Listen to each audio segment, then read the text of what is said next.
안녕하십니까. 법알목 가이드의 박남주입니다.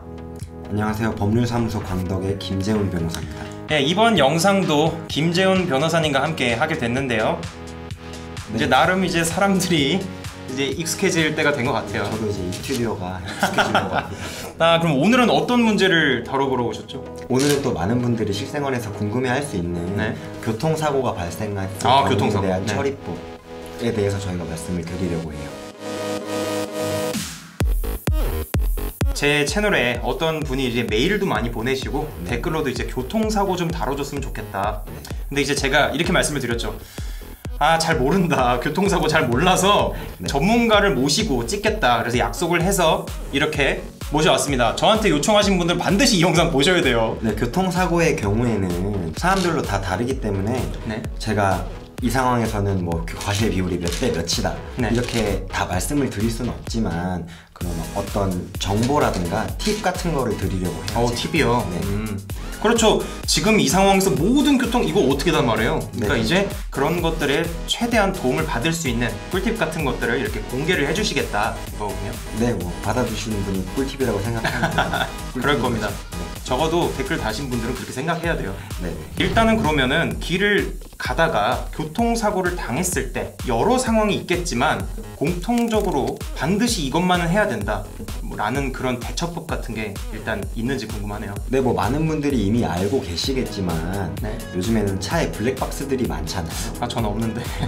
그래서 블랙박스가 없을 경우를 대비를 해서 사고가 발생했을 경우는 일단 차랑 차가 부딪힌 장면을 멀리서 촬영을 사진을 찍어놓고 그 다음에 차가 긁힌 상처 부위를 자세히 가까이 접사를 해서 찍어놓고 그 다음에 차량 바퀴가 나오게 차량 바퀴 방향이 나올 수 있게 사진을 찍어놓는 게 중요하고요. 그 다음에 내 차에 블랙박스가 없는 경우라면 상대방 차에 블랙박스가 있는지를 찍어 놓는 것도 중요하죠.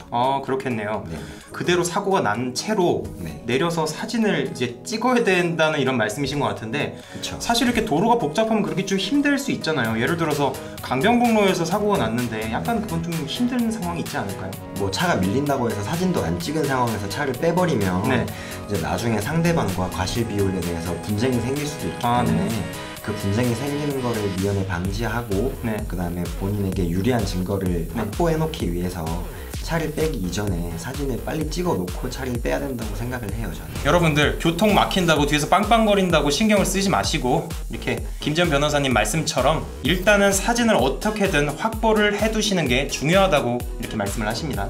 아까 말씀하셨을 때 저처럼 이렇게 블랙박스가 없을 때는 다른 차량에 이 블랙박스를 이용을 해야 된다고 하셨는데 만약에 그 사람이 자기의 이 증거를 인멸하기 위해서 블랙박스를 훼손하던가 아니면 이 메모리 카드를 어떻게 없애버리거나 아니면 나 그거 제공하지 않을 거야 뭐 이런 식으로 나올 경우는 어떻게 해야 돼요?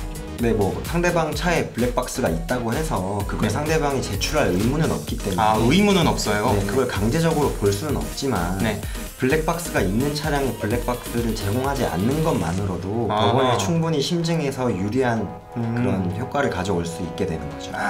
살아있는 법률이네요. 자, 그러면 이제 사고가 나서 사진을 찍었다고 치고 뭐 블랙박스 영상을 확보했다고 치고 이제 다 찍고 이제 차를 옆으로 뺐어요. 그 상황부터는 어떻게 해야 되는 거죠? 사고가 발생을 하게 되면 요즘은 차량들이 다 보험을 의무적으로 가입을 하게 되어 있잖아요. 그렇죠.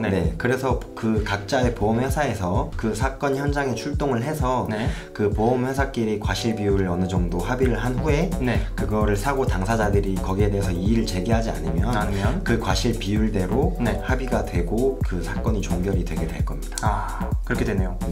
근데 지금 이렇게 말씀해주신 장면은 이 보험사에서 마치 TV 광고를 내도 괜찮을 법한 되게 행복한 장면인데요. 나 누군지 몰라?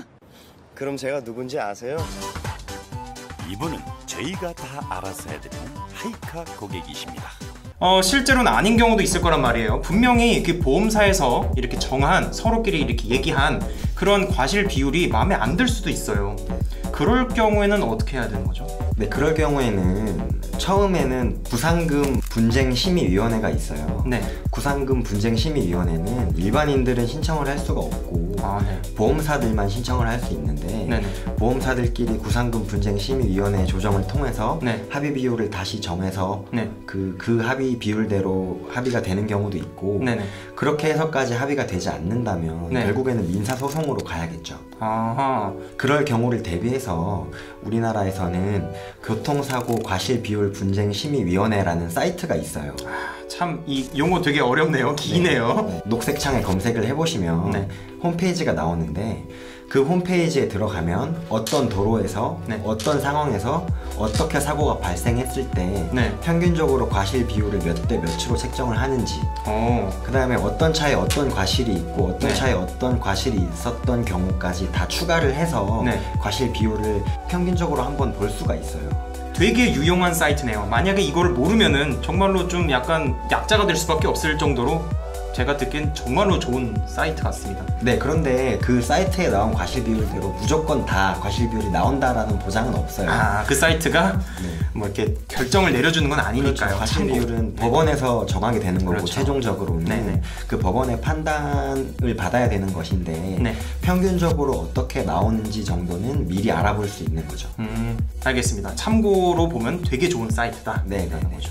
자, 그러면 이 사이트를 통해서 여러가지 정보를 얻어서 봤더니 내가 생각하기에는 아무리 봐도 이렇게 서로 보험사끼리 합의된 내용이 절대로 이해도 안 가고 동의를 할 수 없는 경우에는 그때는 어떻게 되는 거죠? 그럴 때는 이제 교통사고 상대방을 상대로 해서 손해배상 청구를 해야 되고 민사소송을 하신다는 그렇죠. 말씀이시죠? 그러면 손해배상 청구 과정에서 법원이 과실 비율을 정해서 손해가 얼마가 발생을 했고 그걸 어떻게 분담을 해야 되기 때문에 누가 누구에게 얼마를 지급해라 라는 판결이 나오게 될 거예요. 근데 이렇게 민사소송을 원할 경우에는 교통사고는 일반인이 혼자 하기에는 조금 어려운 부분이 있기 때문에 변호사의 자문을 구하는 게 훨씬 더 도움이 될 것 같아요.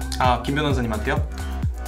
제 자문이 필요한 사람들은 제 이메일로 연락을 주시면 제가 최대한 성심성의껏 답변을 드리겠습니다. 여러분 그렇겠답니다. 그러니까 법률사무소 광덕이 안산에 있잖아요. 네, 그렇습니다. 그 근처에 계신 분들은 이 김 변호사님께 연락을 드려서 이제 민사소송을 진행하시면 성심성의껏 도와주신다고 합니다. 네, 언제든지 교통사고와 관련해서 그 변호사의 자문을 구하고 싶거나 궁금한 게 있으신 분들은 제 메일로 메일을 보내주시면 제가 읽고 답변을 드리도록 하겠습니다.